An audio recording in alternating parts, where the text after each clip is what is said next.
Hey, everybody. The preseason is officially over, and we are less than 2 weeks away from regular season football starting up, and it's time to start with the power rankings. Something I'm going to do every week for the remainder of the season. If you have not already, please like and subscribe. Super important. Trying to build the channel would help me out a lot. Let's get into it. Number 10, starting with the AFC West, I have the Los Angeles Chargers. I think they have a really good coach. I think they have a really good team, and I think they've made some positive changes. They ended the season fairly well, not so much in the playoffs. That seems to be kind of a trend with the Chargers. However, I do think that they have some serious potential coming into this season, especially their coaching staff, the team that they have, the defense that they have. Definitely got some potential. Now, number 9, I got the Tampa Bay Buccaneers. The NFC South is not exactly what I'd say the strongest division. However, of that division, I think the Tampa Bay Buccaneers are way above everyone else, and I think they belong in the conversation of the power rankings simply because Baker Mayfield has been playing really well. He got that contract. They have a lot of consistent players that are coming back. They have a good team. Bucky Irving played really well last year, and you have, Godwin and Evans, receiving. I think they're going to be really good this year. I have them currently at number 9. Next up, number 8, the Washington Commanders. I have the old logo here, but that's because I was having a little trouble with logos earlier. Regardless, Washington Commanders, football team, Skins, whatever, with their team name nonsense that's always going on. They played really well last year. They made it all the way to the NFC Championship with a rookie quarterback. And pending any kind of, sophomore slump from Jaden Daniels, their team didn't really get worse. I think they got better. I think they have potential to be a really good team. They are in a difficult division, and they are in the same division as the Super Bowl champion Philadelphia Eagles, which we will get to momentarily. Spoiler alert. But I think they definitely deserve to be in the top 10 to start the season. We'll see how it goes the rest of the year. Next up, got the Green Bay Packers. Now, the NFC North is a very competitive division, and there are some very good teams in there. I think the Packers have a very well-rounded team. I think Jordan Love is getting better year over year. They drafted, hopefully, their new wide receiver 1 of the future, which is something they really haven't had in a bit, and it's the first time in a long time that they have taken a receiver in the first round. I think that the Packers have potential to win the North, along with, actually, honestly, almost any team in that division. If you want to see how I think that division is going to go, I do have my division prediction video out, as well as a short specifically of the NFC North. Take a look at that to see where I stand on those. Now, moving on to number 6. I have the Denver Broncos. Now, the Denver Broncos had a great season last year. They finished way above what everyone anticipated they were going to do. The defense was phenomenal, and the defense only got better this offseason. In addition to that, I think the offense has gotten a lot better with J.K. Dobbins and R.J. Harvey coming in at running back. I think that's going to shake things up a bit, and I hopefully think that their run game is going to get a lot better.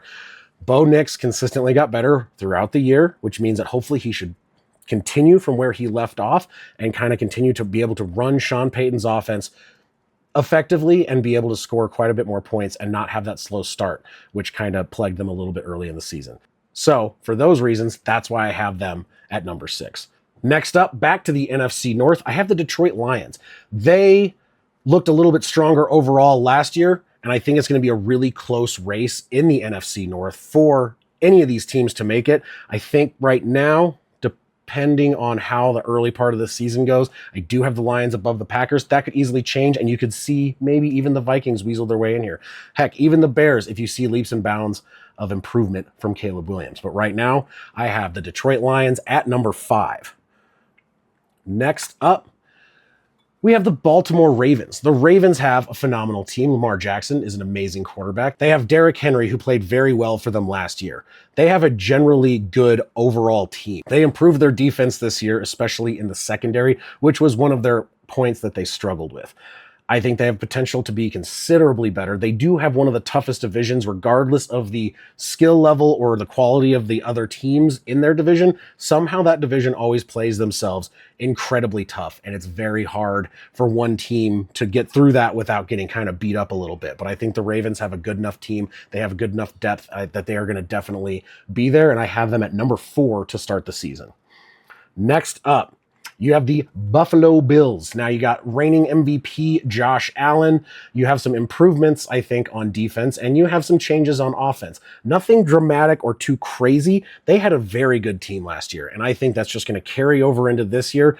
And I think they have absolute potential to be exactly back where they were last year, and maybe even this time punch their ticket to the Super Bowl if they can get past the Chiefs, which they've always had trouble with. So, next up, number 2. You have the Kansas City Chiefs. Now, they did not have the strongest offense last year, and I don't necessarily have them winning the AFC West. But to be honest, they got to the Super Bowl last year. They did get the crap beat out of them, but they got to the Super Bowl last year, and they won 12 out of 12 close games last year. So one-score games. They won 12 of the 12 one-score games they were in, which takes some luck, but it also takes skill. So the Chiefs, until proven otherwise, are going to be at this number 2 position. We'll see if that changes throughout the year. If they're the same team, I don't think their offense has been as explosive as years past, but that defense is terrifying, and Patrick Mahomes always finds ways to win. Everyone knows where we're going with this one. The Philadelphia Eagles at number 1. Now, the Eagles, they won the Super Bowl, and they didn't just win the Super Bowl, they dominated in the Super Bowl. They were an amazing team last year, and arguably they only got better. I'm going to have them at number 1 until I see something that really convinces me that they don't deserve that spot. Like I said, they had a great season last year. Saquon's coming back. Their defense is very, very good. And after their performance in the Super Bowl, there is no way that I can keep them out of that number 1 spot, at least going into the season. We'll see how the rest of the season goes, how they play, and how things advance. But right now, they are the number 1. So the order I have it: Chargers, number 10. Buccaneers, number 9. Commanders, number 8. Packers, number 7. Broncos, number 6. Lions, number 5. Ravens, number 4. Bills, number 3. Chiefs, number 2. And in the top spot, the Philadelphia Eagles. We'll see how the first week goes coming up here in less than 2 weeks. Join me for a bunch of live streams the first week of the regular season, and welcome back to NFL football. See you guys later.